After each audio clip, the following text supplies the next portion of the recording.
Hi guys. So it is super quiet in my house. I'm the only one awake and it is making me feel like I should be like super whispery. Also, since I'm the only one awake, I'm doing this in my dining room with a blank wall. Like the stuff on the wall is above me and so you can't even see it, so it just looks like I'm like, I don't know, like what is it, green screening it and just like super plain. But I wanted to get on here and do this word on the weekend. We have had the flu and so I haven't had a chance to really film very much because we've been really sick, me included. But I wanted to go ahead and get on here and do this for you guys anyways, because of my word of the year. And if you want to know what that is, next week I'm putting that out on my other channel, the Creative Chaos channel. So I will link that down in the description box below in case you are just new here and stumbling across this channel. That channel is more of my crafty, creative channel, all about me, whereas this one is more about family and things like that. But let's just dive right in. So I am really thankful that you guys are giving a positive response to these videos. I know that a couple of you had asked me to do these again when I asked for videos that I don't do anymore that you wish I did, or suggestions for videos for this year. You guys really stepped up and talked about this one, and then since I've been doing them, I've been getting some things from you guys just saying that you're thankful that I'm doing them again, and that makes me so happy, because I mean that's why I do these anyways, especially videos like this, is to help people and to help others, and so it really blesses me that it blesses you. So today I want to talk about something that I feel like I've talked about before, and I've probably talked about it before in many different ways, but I want to talk about it again because I feel like you can never talk about this subject enough, and I feel like it's something that I don't want to say bothers us, but I think it bombards us every single day in different ways. I think every single one of us can relate to this in some way or another, and that is not feeling like you're enough. I think that we are in a social media driven world where we are bombarded with Pinterest ideas, and we are bombarded with other people's lives and Instagram selfies and doctored videos and filters and all of the things that just make us feel like maybe we're a little bit less than what we're seeing on screen. You know, and I'm not, let me preface this by saying I'm not making fun of any of these things. I am poking fun at it a little bit, but I'm not saying it's wrong. I'm not saying it's bad. I'm not saying these people that do this are fake. I'm not saying there's lack of genuinity in any of this. I'm just saying that this is what we're bombarded with 100% of the time, where making your kids lunch has now become a thing, where it has to be themed and it has to have extras and pics that you buy on Amazon, and little toys or surprises in it, and bento lunchboxes instead of Ziploc bags, and all of these types of things where you can't even make your kid a dang lunch to take to school without it not being enough. You know what I mean? You're not a good enough mom because you didn't use a bento box and a colorful lunchbox, and you used a Ziploc bag instead of all of these fun containers, and you didn't make your own homemade ranch dip. I mean, you know, it is all the time where things are filtered, but this wasn't filtered, or this was staged, and your house looks like a tornado just hit it and it's completely upside down. It looks like in your kid's room that they just took the toy box and dumped it upside down and left it there, but in everyone else's, it's clean and the beds are made and their shoes are lined up neatly in a row. And I'm just saying that we are faced with that kind of thing 100% of the time, all day, every day, anytime we get online, anytime we're on a Facebook account, an Instagram account, a Snapchat, anytime we're in anything, it's always something. You know, you go to work and your coworkers are talking about this kid and that kid and how many activities they have their kid enrolled in. And I'm gonna drink some of this coffee.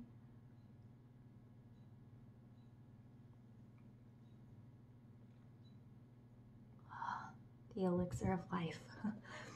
But they're talking about how their kid is an A+ student and they're involved in 5 million activities, and they have a special trainer and a special tutor and a dance instructor and a karate instructor and a soccer coach and all of these things, and you're just praying to God that you can pay for sending them through school and getting them to graduation. I'm just saying there are so many ways that the enemy comes at us to tell you you're not enough. And that whisper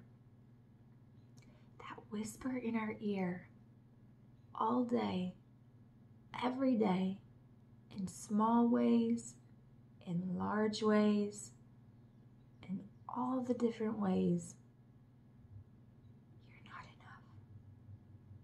It resounds in you. It speaks inside of your mind, and it resounds in you all day until it starts to speak to your heart. It starts to seed itself inside of you. It takes seed, and the more you look at things and the more you read into those things and the more you allow that whisper to become thoughts and attach itself, where you're not enough becomes, well, I really am not enough. Maybe if I cleaned more, or maybe if I got up earlier, or maybe if I ordered some of these things, then I could do it too. And maybe if I looked this up on Pinterest, I could figure it out. Or, man, their house sure is much better than mine. Maybe if I, cut some from my grocery budget and I didn't get my hair done this week, then I could afford some of the stuff that they put in their house, and I need to go on a shopping trip. Let me look up some haul videos on YouTube so that I can see where they have some of this stuff. Maybe I could get it too. Or where does she shop for that? Or, maybe I could do without this so that I could go get my nails done and my face made over and all of the things. And I really need a wardrobe change because I look like a total soccer mom and it is horrible, and I just look frumpy, and this is a new year, new you, and I should really be doing this, and I should really lose 50 pounds. And I don't know, I was thinking 50, but looking at this person, I really think I should lose 75. I mean, it's all the time, it's constant. And if you allow it to take seed and take root inside of you, then it just grows and expounds into so many areas of your life. And where you thought you were failing at lunches, now you're failing at all of life, and your appearance and your home's appearance and your child's appearance and your child's performance is all less than. And then not only are you less than, but your husband's less than because he's not a good enough provider. And your children are less than because they're not achieving as much as the Joneses. Or your home is less than because it doesn't look the same as the Smiths down the street, and you are less than. And I want to tell you today, you're not less than. You are enough. You are enough.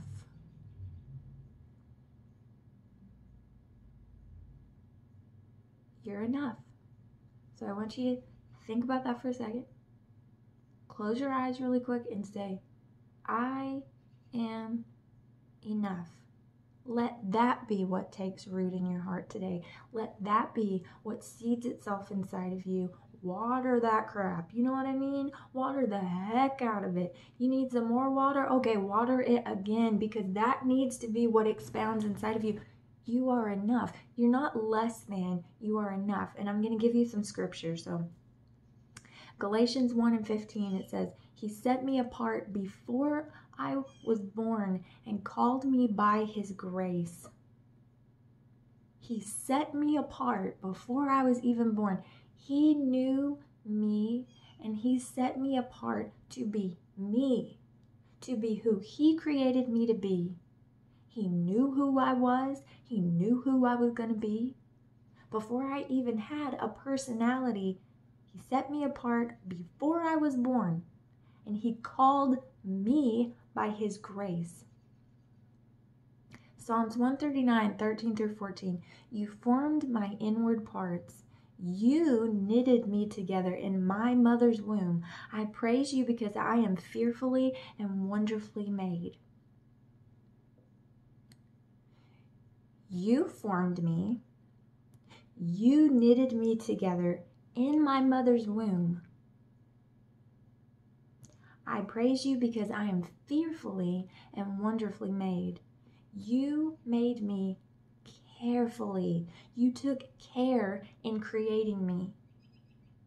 You knitted me together. You took time, effort, and care in crafting me. It's not just something you said, okay, there's an Ashley. No, you took the time for each individual person to craft us together inside of our mother's womb. You called me by your grace and you set me apart. Matthew 10 and 30, even the hairs on your head are all numbered. And I might get emotional because I'm preaching to myself just as much as I'm preaching to you. I mean, I'm not preaching, but you know what I mean. Jeremiah 1 and 5, before I formed you in the womb, I knew you. And before you were born, I consecrated you. I appointed you a prophet to the nations. Now, he's talking to Jeremiah, but he's talking just as much to you. I should have gotten a tissue.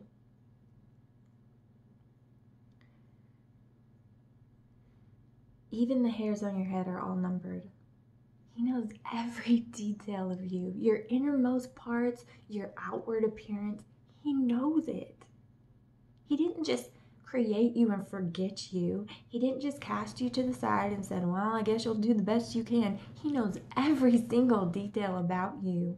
He knows the fact that I hate my hair because it's fine and it makes it look really thin. And even though I have lots of hair, it's really fine and it looks thin and it's annoying because I can't have Pinterest hair, because when I do my hair like that, it looks absolutely ridiculous, or it's so fine it doesn't hold a curl.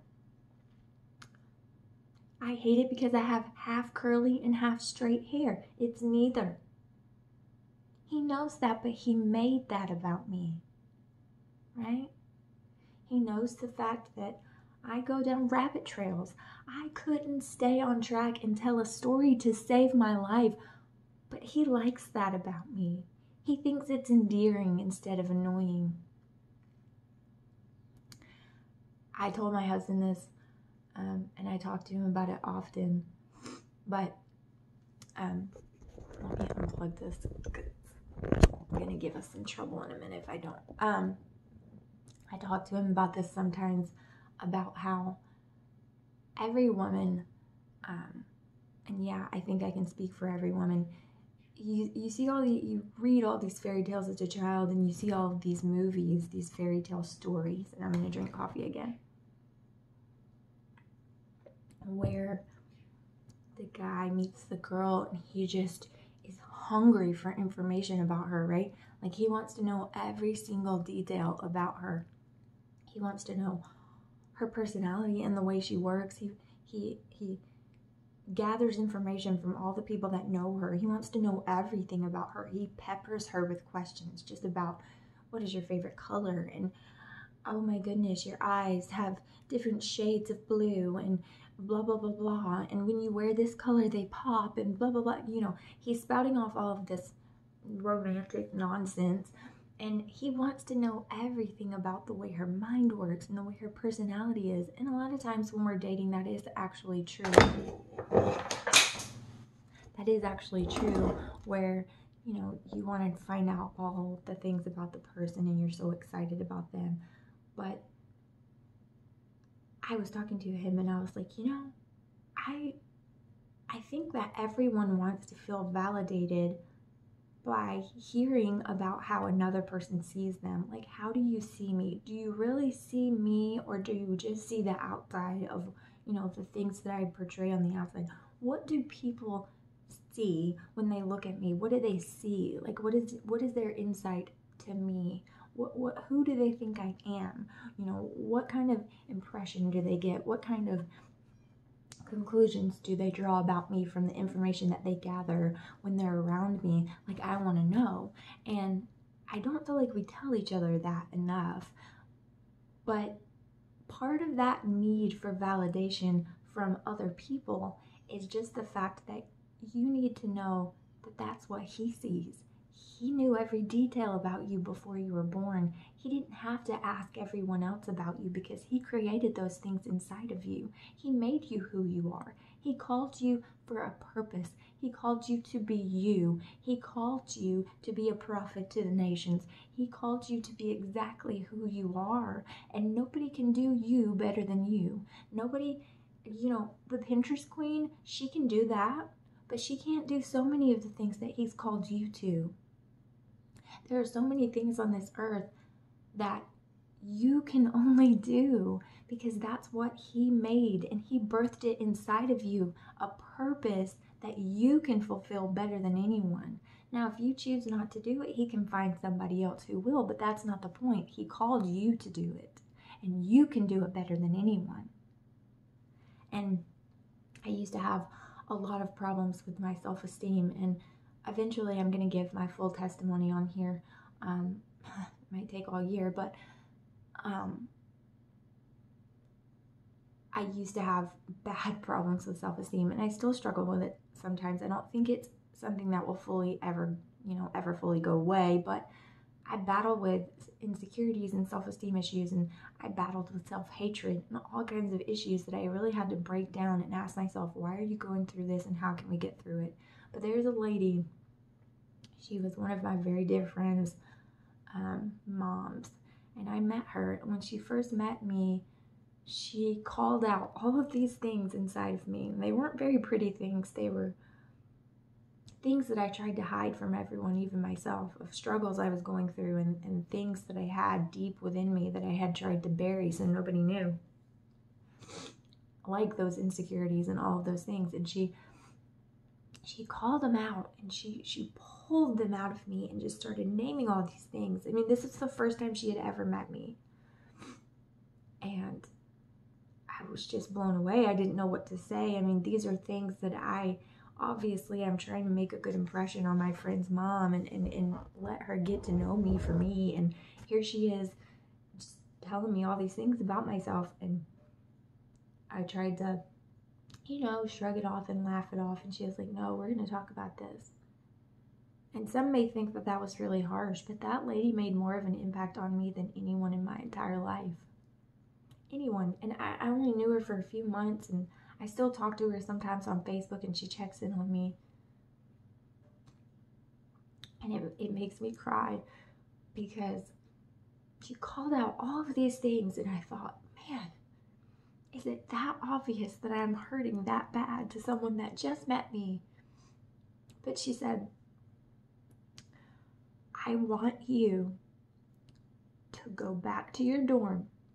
I was just a little college kid, and I lived in a cute little dorm, shoebox dorm. And she said, I want you to go to your dorm, and I want you to wake up every day, and I want you to look in the mirror, and I want you to say, you are beautiful. You are fearfully and wonderfully made. And I love you. And I was like, no, I can't do that. I can't do what you're asking me to do. I can't do that. It's too much. It's not true. And she said, I want you to say it until it is true. And so I did. And she said, and I want you to pray, and I want you to ask God to reveal to you how to make it true. And so I did. And I started to learn that and this is a whole other video, and I'm already 20 minutes in, so I don't want to take up too much time, but I started to learn there are two forms of pride. There's arrogance and thinking that you're better than you really are and having pride in yourself in that way. But there's also pride of thinking that you're not enough and you're not good enough, and you're not this, and you're not that, and you're not that. Well, I'm not. Well, I'm not. Well, I'm not. That's prideful too. Look up the definition of pride. You'll see. Because it's still all about you. It's just all about what you're not.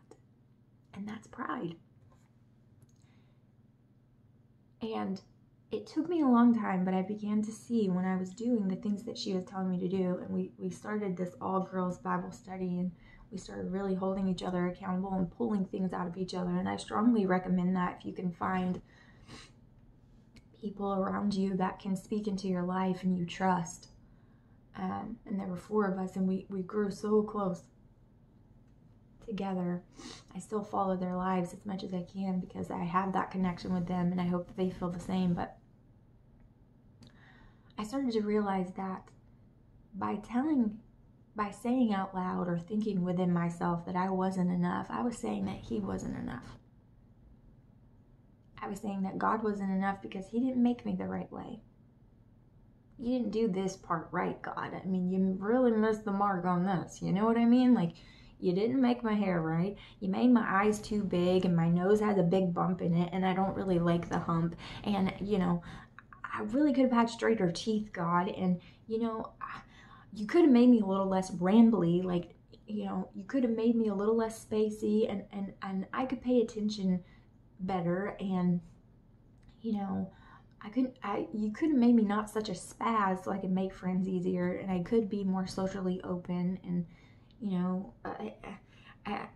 extroverted introvert. I mean, God, do you even know what that is? Because you have made it any more complicated. Like, come on, make me either or. Why did you have to do it this way? Or, you know, you could have made this part of my body bigger and this one smaller, and I really could have been better proportioned, and you totally could have made, I mean, come on, you know, you're, by the time you nitpick everything you don't like about yourself, you're telling him he did a crappy job. You know, you really left this incomplete. I mean, if I were grading you on a scale from, you know, and that's what you're doing, you're telling him that he didn't do it good enough. He wasn't enough. This is not enough. And that's not true. You are enough. So when you hear those whispers, when you're scrolling through Instagram, or you're Facebook stalking the lady at your church who has it all together, and every single picture that she has of her perfect family, it just makes you want to vomit. You are enough. You are enough. I am enough. I am enough for what he created me to be. I am enough for what he created me to do. And although I'm always striving to be better, right? I'm always trying to better myself and better me for my family, and better how much I can accomplish, and do better and be better and learn more. I'm always trying to do that so that I can be the best me that he created me to be. So I can do the most that he created me to do. So I'm always trying to be better. But right now, in this very moment in time, I am enough. I am enough for right now. I am enough for this path, this step that he has placed me on. I am enough. He did a good job. He created me fearfully and wonderfully. He created me on purpose, for a purpose. I just want you to breathe that in. Breathe in those words today. I want you to let them sink in and take root inside of your heart. I am sowing these seeds inside of you today because I truly believe that if you really dwell on it, then it can really set inside of your heart and mind too, and you can start believing it. It's not just words you hear on a video, it's something that you can believe inside of yourself, inside of your heart. You are enough. I thank you for watching today. I want to pray with you, if that's okay. I totally should have brought tissue. I'm sorry, I'm like sniffly and gross and wiping my nose and eyes and everything else. But I want to pray with you today. Lord, we thank you. Thank you for today. And Lord, I thank you for the face that is on the other side of this screen. Lord, I thank you for them. I thank you for creating them for a purpose. I thank you for creating them for a reason, to be the best them that they can possibly be. The only them that can accomplish the things that you have set them out to accomplish the best way that they can. I pray that you would place this word inside of their heart. I pray that it would play over and over in their mind so that they can really take heed to what it is saying, that they are enough. And if they need to go look inside of the mirror and say it to themselves, I pray that you would help them, give them the courage, the bravery to do so. I pray that you would help this word expound and expand into everyone that sees this video. And if they don't have problems with this particular topic, I pray that they would share it with someone who does. I pray that you would let them know that they are enough. And that lady on Instagram, she does a dang good job. But you have created her for a purpose. And you have also created them for their own. I thank you so much for them. I pray that anyone that has issues with this, that you would send them to this channel so that they can see this video if this is the only one they ever watch. That this will help them and encourage them and lift them up, because that is what I'm here to do today. I thank you for all of these things. I thank you for creating me and creating them on purpose, fearfully and wonderfully, so carefully putting them together to be exactly who you wanted them to be. I thank you for doing that in my life. And I pray I would be the best Ashley Johnson that I can be. The best Ashley. Not the best Veronica or Barbara or Brittany, but the best Ashley. And I pray that you would make them that way as well. In your name, I pray. Amen. Thank you so much for watching this video. I'm sorry I'm emotional basket case, but sometimes I get that way when I'm passionate about what I'm saying, and I am passionate about this for you today. I thank you so much. If you have anything that you would like to talk about, you can leave it in the comments. You can leave it in my email if you don't feel comfortable talking about it that way. I will leave my email down below. If I forget, because one way that he made me, I am a bit forgetful, you know? So if I do forget, you're going to have to excuse me and just send me a comment in the comments down below and say, hey girl, you totally forgot to leave your email. Please put it in the description box and I will do that. I look forward to hearing from you, for praying for you, hearing your story, and helping encourage you and uplift you, because that is what I am here for, and I believe that we should all do that for each other. Thank you for watching. Sorry it's so long-winded, and I'll see you in the next video. Bye guys.